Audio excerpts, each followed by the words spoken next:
After school, I never expected the walk to the parking lot to be a turning point in my life. But that day, everything changed. My stepfather, Greg, had always been controlling, but that afternoon, his anger escalated beyond words and discipline. I tried to ignore him as I left my last class, clutching my backpack and texting my best friend to meet me in the lot like usual. But when I stepped through the school doors, Greg was there, unexpected, looming, and furious over something trivial I had said earlier that morning.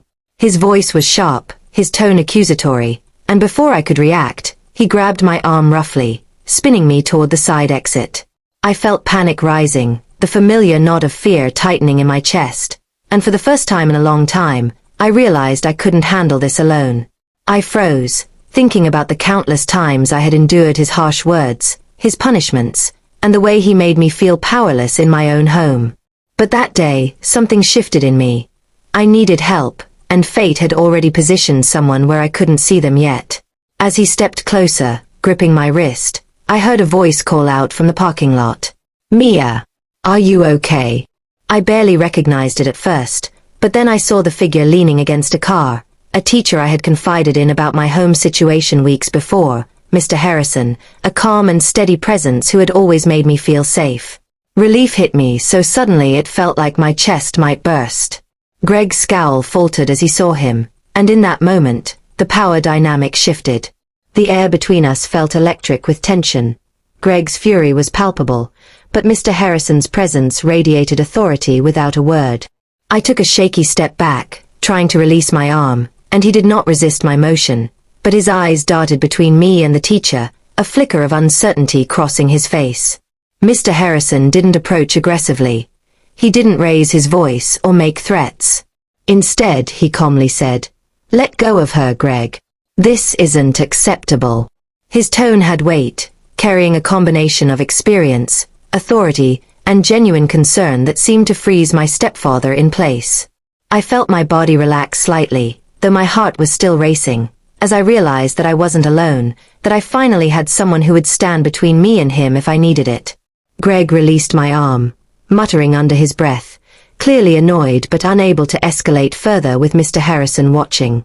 I stepped toward the teacher, relief washing over me like a wave, and he put a steady hand on my shoulder, guiding me toward the other side of the parking lot, away from the tension and fear I had carried silently for so long. We walked slowly to his car, and he asked softly if I was hurt, if I needed help, anything at all. I shook my head, trying to keep my tears from falling, grateful for the safety he provided without making me feel weak or embarrassed.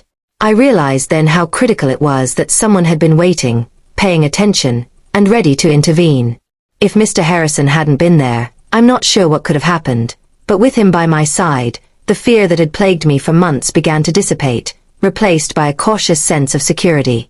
He didn't lecture me, he didn't judge. He simply listened, validated my feelings, and offered guidance on the steps I could take next to protect myself.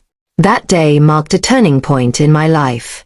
The fear I had felt around my stepfather was still present in some ways, but I understood that I had allies, that help could arrive even in moments of desperation, and that speaking up didn't make me weak, it made me resilient. Mr. Harrison's calm intervention, his readiness to act, and his unwavering support reminded me that no one should endure abuse alone, and that there is always someone who notices, someone who cares, and someone willing to act. By the time I got home, I felt a mixture of exhaustion, relief, and determination.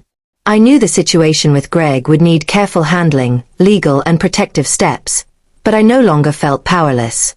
The fear that had once consumed me had been confronted, not by force, but by presence, by the arrival of someone who had been waiting in the parking lot, ready to protect me in my most vulnerable moment.